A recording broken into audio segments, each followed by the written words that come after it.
Hello everyone, welcome back to another video where I'm bringing you the daily crypto news. Today's article is Square Enix sells off Tomb Raider and 3 studios to fund NFT games.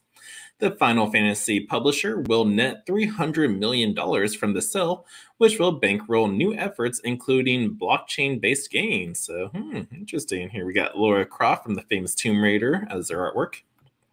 Now, in brief, Square Enix will sell IP and game studios Embracer Group for $300 million. The publisher said that the move will aid its pivot into blockchain-based games.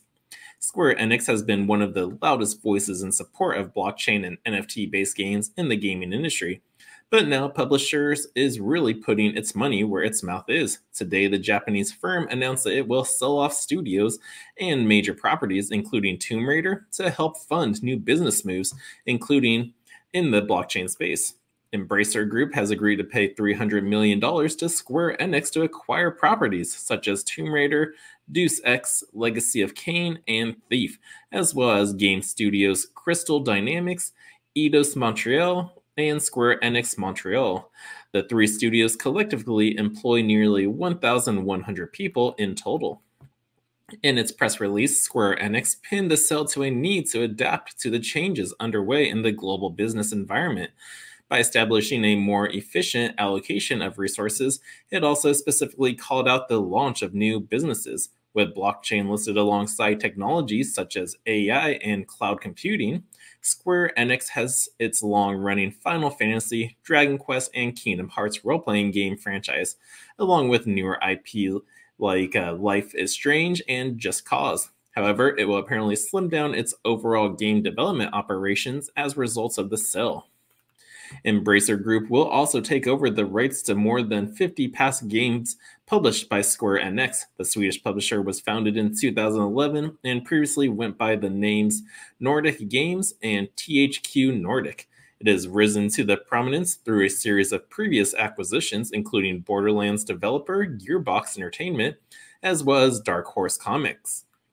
Square Enix began making moves in the crypto gaming space in 2020, initially leading a $2 million funding round for Ethereum-based metaverse game, The Sandbox. Just this past March, Square Enix announced plans to bring its classic Dungeon Siege property into the Sandbox game world, which lets players own virtual land plots sold via NFTs. However, Square Enix has its own vision outside of the Sandbox. Last November, the publisher signaled plans to launch its own NFT collectibles and NFT-powered games, following a successful test run selling NFT trading cards based on the video game and anime franchise Shishansei, Million Author in Japan.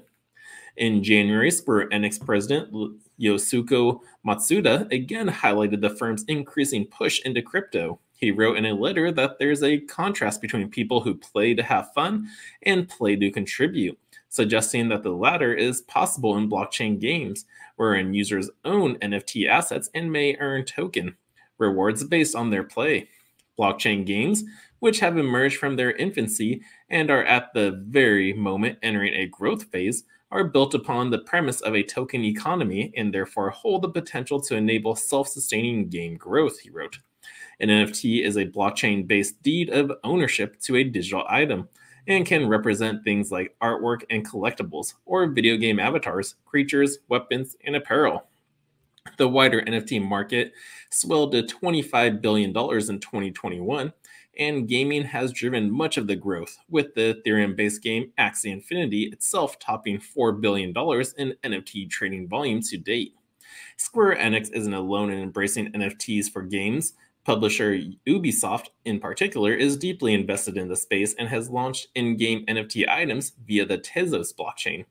However, many gamers have vocally pushed back against the tech, citing the environmental impact of some blockchain networks as well as scams and perceived greed by game publishers. So, yeah, how it ends there. Like, the gaming community doesn't really like blockchain technology or crypto. Like, I really don't know why. I think they just don't like they say it's because like the environment, but that myth has already been debunked so many different times. Even Michael Saylor and I think Jack Dorsey had an article out there where they helped the Congress on their on their ideas and thoughts of cryptocurrency. So, but yeah, gamers are, but the companies that create the games, they are all for it. So, who's got more of a better say? The companies who create the games themselves, or the gamers who play the games? Who's got a better say in the crypto and blockchain space, blockchain gaming?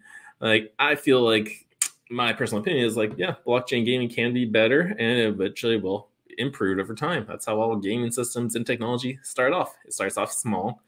Like there's some bugs, but then once they fix it and perfect it, then everyone's using it, and then and so on and so on. But yeah, so this was some pretty good news, I think. Yeah, gaming, because Square Enix is a giant. Everyone knows Tomb Raider, Final Fantasy. So big name out there in the gaming space. Hopefully it helps increase the gamers into understanding cryptocurrencies a little bit better. Same with blockchain and NFTs. Because most of them just go, oh, it's just an artwork, it's a scam. It's like, no, it's a deed to it. It's a digital deed to digital property, and it just truly shows ownership. And that is amazing technology right there. So yeah, great article. If you guys thought so too, hit that thumbs up button, subscribe to the channel so you don't miss a beat. And until next time, the Crypto Sherpa is out.